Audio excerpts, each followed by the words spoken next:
But let's get started.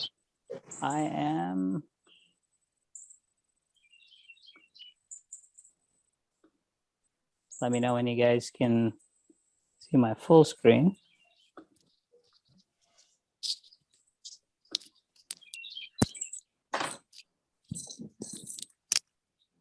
Can you guys see it? Can you see me in full screen? And yeah, so you guys might want to go on kind of like speaker view for the next like 15-20 minutes, and then we will go back to panel view in case you want to see the whole thing. So this is going to be slightly different. We're not going to be projecting like a PowerPoint or anything of that sort, but you'll still see images and certain points come up on the screen. That's why it's better for you to kind of have it in full screen so you can actually see it. So the topic we're really going to talk about today is stress, right? And stress, everybody thinks stress is a good thing. Stress is a bad thing. It comes every day. It comes in our jobs. It comes at our work and things like that. And a lot of people struggle with it. You see people do different things when they're stressed out, right? So what we're going to do today is we're going to talk about stress. We're going to use stress to actually deal with stress. Right. So it's a couple of things there. Right. So I'm going to teach you how I deal with stress. But then we're also going to use the stress itself as a way of kind of going through the different steps to get there. So if you kind of look at these pictures here, right, certain people just freak out, when they get stressed out, they don't know what to do. Some people get loud, obnoxious, they kind of take it out on other people. And there are other people who just kind of like a deer in a headlight, right? So they don't know what else to do, right? So they get stuck to a certain point and they can't get it beyond that point. So stress is everywhere. So the most first thing we want to find out is stress actually real, right? Because some people say, well, I never get stressed, so it can't be real. People are probably, it's in their minds, it's in their heads. It's probably not a real thing. But stress is actually quite real in the sense that you have both a physiologic response when it's done right, and then a pathologic response when it's done wrong, right? So what happens here is your body, right? Normally, let's say you have a stressful situation, whatever it is, your brain has to react a certain way. So in prehistoric times, when we were hunting for food or we were getting hunted and things like that, stress was a good thing, right? So all of a sudden you see a lion or a tiger or something to that effect, your body had to respond quickly, your brain had to respond quickly. So your pituitary gland actually secreted certain hormones, ACTH and things like that to be exact, which actually goes to the adrenal gland. And then you secrete things like adrenaline, cortisol, and things like that, which makes your heart rate go up. It makes your GI system shut down a little bit, so you can not worry about eating and things like that and focus your energy towards your muscle so you can move faster and get out of there or go hunt or catch whatever the prey it is that you're trying to go after. So stress is a good thing, but the kind of like the way to look at stress is think of it like an allergic reaction, right? Some people, they're allergic to something and their body just goes wild. And then there are others where there's no reaction at all. No reaction. So here it's kind of the same in the sense that when you have stress, you have these hormones that are being released. It's actually a very good thing to a certain extent that you're able to do things, but it can't continue for too long because then your body kind of gets into this. You can't have these types of hormones and enzymes and things like that around your system all the time, because then you got other problems like blood pressure, cardiac issues, GI issues, sexual dysfunction, and things of that sort. So the first thing we know is that stress is real, and it's actually a byproduct of something that's released by the brain. So then the next thing you come to is why this topic? Why talk about stress? I mean, I speak medical all the time. I'm giving lectures on drugs and science and technology and things of that sort. Why talk about stress, right? Why was this an important topic for me? I've been in the industry for 20 years, just in terms of background. I'm a hospitalist by training. I practiced for about 6 years, and then I joined the industry as an MSL and eventually, became the heads of different organizations.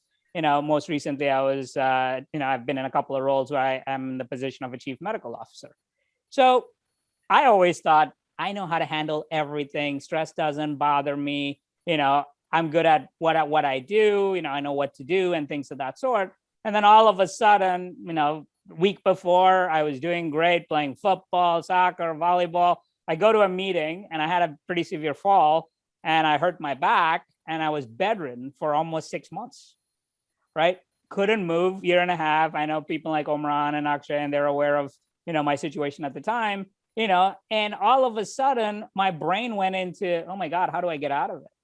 Right. And I went from a guy that was confident that can do everything to almost to an edge of being depressed, not sure if I'll walk again, not sure if I'll go back to work, things of that sort. And all of a sudden, stress took on a different meaning for me because I couldn't get out of it. So I had to kind of think about ways in which I can get out. And some of the things that I did during that time made me realize that, this is actually accomplishable if you kind of take it in a way, you're supposed to do it. And so the process I'm going to use, we'll talk about in a little bit, but what I realized was that there is good stress and bad stress. So we've heard about that, right? So what good stress is exactly what I just talked about. Anything that gets your adrenals, pumping, your adrenaline going, and things to get you to do things is a good thing, right? As long as you can use it to your advantage. For example, let's say my boss calls me and says, Ravi, I need you to do a presentation to the board tomorrow at 9 a.m., right? The first thing you think about is, oh my God, how the hell am I going to do that? I don't have all the material and this and that. And you could go into the phase of shutting down or getting scared or getting whatever, or you basically come and think, okay, I know I got to work, but it's only till 9 a.m. tomorrow and then I'm done. Right. And so the way of kind of looking at it to give your brain an endpoint is very, very important. And once you get to that point, everything becomes easy and accomplishable and things like that. So that's what I call good stress. Now, bad stress in the same scenario, either I can't do it, I can't get it there, I can't get to the presentation that morning, or I'm unhappy with my deliverable that I gave, or whatever it is, and that kind of lingers and goes on with you. And now even if your boss gave you a great review or said, hey, that went well, you did great, you're still not happy, right? And when you're not happy, that stress actually continues, even if you get positive feedback from other people, because now your brain says they were just being nice to you, right? So you kind of take it away from, man, I did a great job, to, I don't think I did well, and you kind of going back into that phase. So we kind of have to think about how to manage that bad stress and kind of get into a point of, how do I get to a point where I can convert any stress into a good stress situation, right? So some of you might have heard the kind of like the way that mnemonic they talk about stress is, simple techniques to resolve every stressful situation, right? But the problem is nobody actually teaches you a technique, right? Nobody actually tells you what it is you're supposed to do it.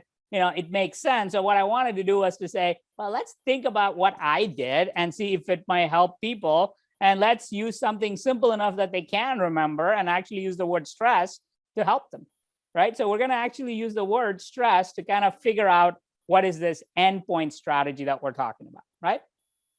So when I talk about endpoint strategy, as I mentioned before, the most important thing is you have to give it an endpoint to your brain, whatever situation it is. It doesn't matter. You got to give your thing an endpoint. Now, the important thing about that endpoint is it can't be a year from now. It can't be a month from now. It can't be a completion of a project. You need to give your brain almost instant gratification, right? So you almost have to say, if I do this by tomorrow morning, then I've done it. And that makes your brain feel better. Like I said, when I was in bed, I couldn't, get out. And I was a very active guy. I used to work out all the time. I used to, play soccer. And then all of a sudden I go to this situation. I wanted to get back to that stage, right? And when every time I could think of it and I couldn't get there, it only got me depressed and upset more. But then I kind of slowly but steadily realized that I need to make myself happy by doing little things, right? So I actually got happier just to be able to go to the bathroom and back without assistance. And then all of a sudden I was able to do that without any issues after a little while. That then I got to go to say, okay, maybe I can stand in the shower for the whole shower without having to sit because I can handle it. Like little things like that became those success factors. Now, the reason I struggled so much after my fall was, I couldn't get surgery because I had so much edema around my spine that they wouldn't actually do a surgery on me, that I had to actually wait 4 or 6 months. And you come to 4 or 6 months and they say, well, you don't really need surgery, right? And I'm like, I'm still in pain. I can't walk. I'm getting surgery, right? And so I got surgery, and then immediately that kind of turned around, and I was able to get up, walk, and do things and things like that. But that journey, taught me a lot during that process. So let's kind of talk about stress itself, right? So when we have stress, let's first talk about the first S.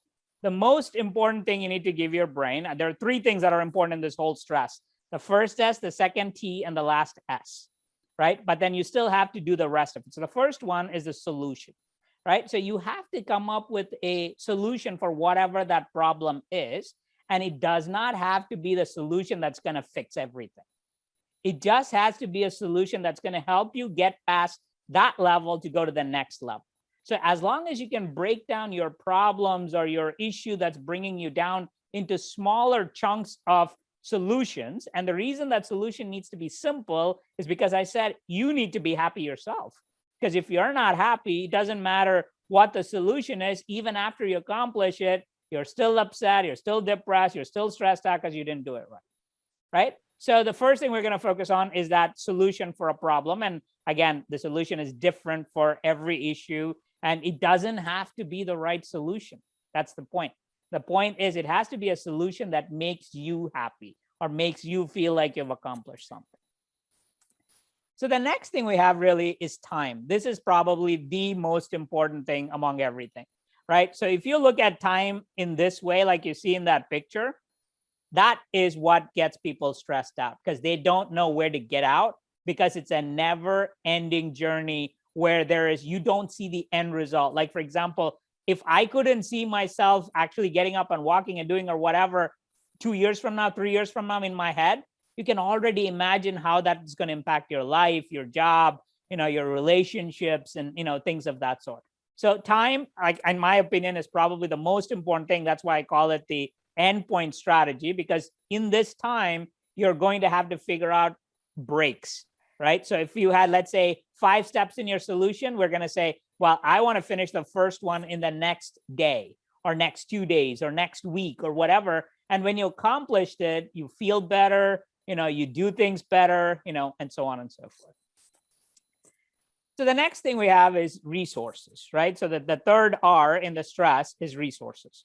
Now, in the days of COVID, in the days of us being at home and, not being able to travel or things like that, what has really happened in the global environment, both in terms of our jobs and works and things like that, is our leadership has evolved, our companies have evolved. They have realized that we need more support, right? That we need more, for lack of a better word, resources. We need family time. We have kids around us all the time. When we're doing these Zoom calls, I had to kind of ban my dog today so he can, be here for the next 45 minutes. But, those are common things that happen, during these things. And so don't be scared to ask for resources. So what I mean by that is, let's say they put a project on your plate, and you don't have the time because you have too many competing things going on at work, or you have too many things on your plate, but you don't want to say no because you're scared that they're going to get upset or it's going to impact your job. And, so you end up taking it, right? And then you don't deliver because you don't have the knowledge, the know-how, the resources, and things like that. So be open with your ask. Most managers are probably happy. Like I'm very happy when my team comes and says, Ravi, we'd be more than happy to do this, but we don't have people to do it. Or you say, what, I have 6 priorities on my plate. If you really want me to bump this up, I need to bump something else down.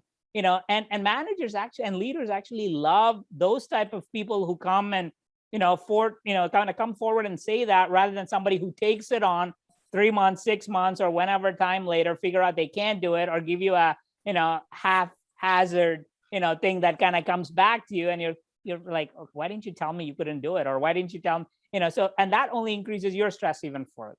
So ask for resources. Let it be money, let it be people, let it be time, whatever it is. Most organizations, most leadership, most management will actually be very open to providing this to you, right? And I haven't ever had a manager when I went and said, what, I need more money, right, to do this. They may not be able to give me the whole amount, or if I say I needed a head count and they say, hey, we can't afford any FTEs at this point. Maybe, but can we look at a contractor or this or that? But nobody forces you to say, well, I don't care how you do it, you got to get it done, because that's a sign of a bad manager, bad organization, and we're going to have to rethink how they think in terms of how things work.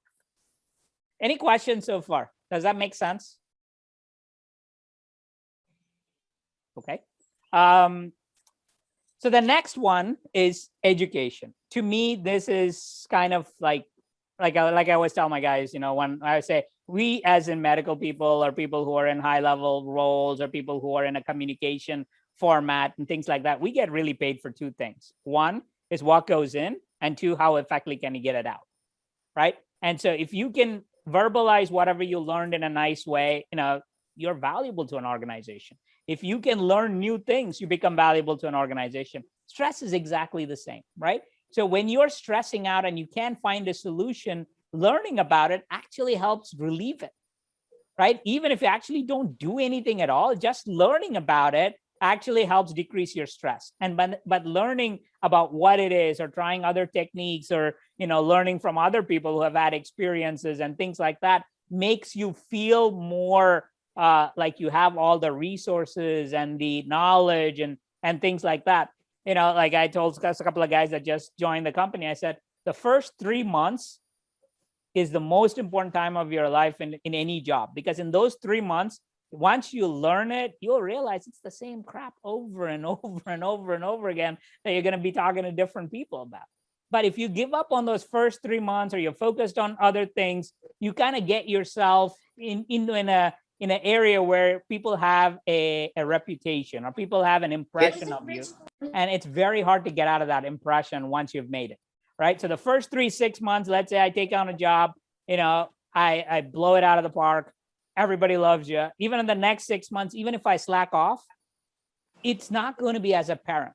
On the other hand, let's say I slacked off the first 6 months. It doesn't matter if I try very hard for the next couple of years.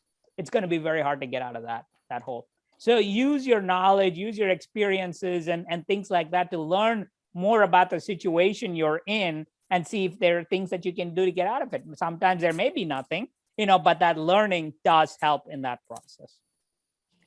So the next one is support. I think this is also a very important one, right? Because I mean, like me doing this, or me doing, helping others, or other people helping me and things like that. Support's very important for our brain, right? The brain needs to know that it can have people that it can depend on, right? It doesn't mean you're dependent on somebody or relying on somebody of that sort. It's mutual, right?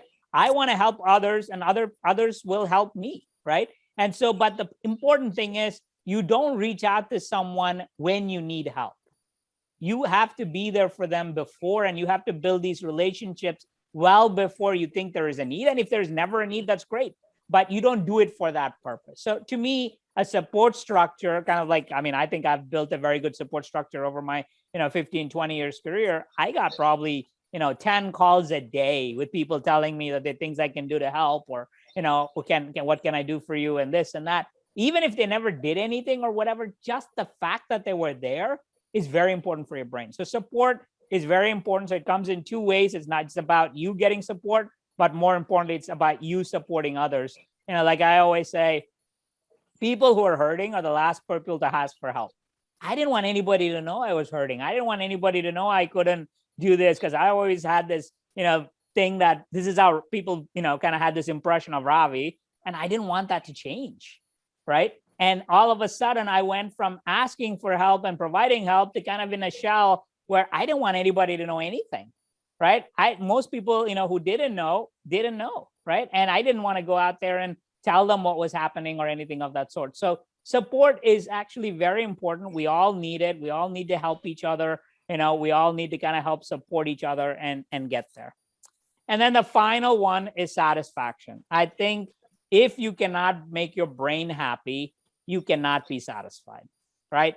So that's when I told you, whatever that solution you're looking for, make it something that's attainable, right? So once you're happy with whatever that result was at the end of the day, it doesn't matter what anybody else thinks. Because even if your boss says, hey, you know what, you didn't do a good job there, you did it in a certain way. Maybe, yeah, you'll learn and you'll do it better, but your brain gets past it, your heart gets past it, and you can move on. On the other hand, like I told you before, if you're not satisfied with your own self, it doesn't matter what anybody will tell you. They can tell you you're great, you just think they're blowing smoke, or they're just being nice to you, or things like that. So you'll never get past it. So it's kind of very important to be happy with the deliverable that you're giving, in your brain, so you can move forward. So just in general, so just to kind of talk about the whole thing as a whole. So stress, in my opinion, is something that is easily handleable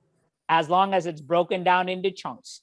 So the first S in stress is solution. Come up with a solution for that particular problem, and don't make it a long-term solution. Make it a short one that you can get there and you can get a resolution to it very quickly. The T is for time. So time is probably, in my head, the most important thing in your brain, because if you put yourself in a timeline that you can't hit, or if you put yourself in a timeline that's too long that you will never see it, that last satisfaction will never happen. And if that satisfaction never happens, you will never get past your stressful situation.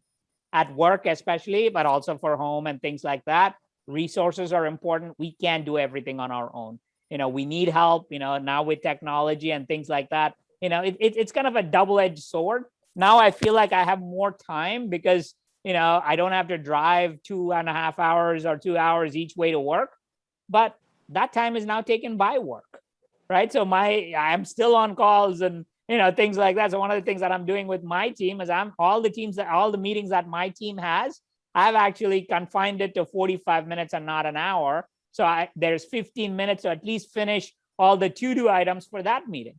Because what I realized was my whole day goes, and at the end, I have so many to-do items that I have to spend another hour doing it. And I already forgot most of them because, there were so many to do. So that's one way to do it. So work for resources. Most companies will provide it, and if it's not, we got to look for something else, right? And then the E is for education. Learn what you need to know about the problem. Learn if there are other solutions, that we have available that can be useful. And then the last S is your support, and the support's very important. You have to build these relationships. People are there for you. They're going to help you. And then finally, you want to make sure you're satisfied with whatever it is that you implemented. So do it in small chunks, do it often. Stress is not something that's really that bad. I think, I think I'm doing well now, and, I've had great successes in my in my roles and things of that sort, because I look for quick wins, and because they're quick wins, it's not drawn out. It's not stressful. It happens or it doesn't happen. You go back and you tell them what's happening, what you need to do, and you kind of go from there. So that's kind of like how I handle, stress. Seems to work for me, and hopefully, it can be useful to you guys as well. So with that, I'll go back to gallery view, and so I can see all of you, and you guys should do the same so we can all see each other.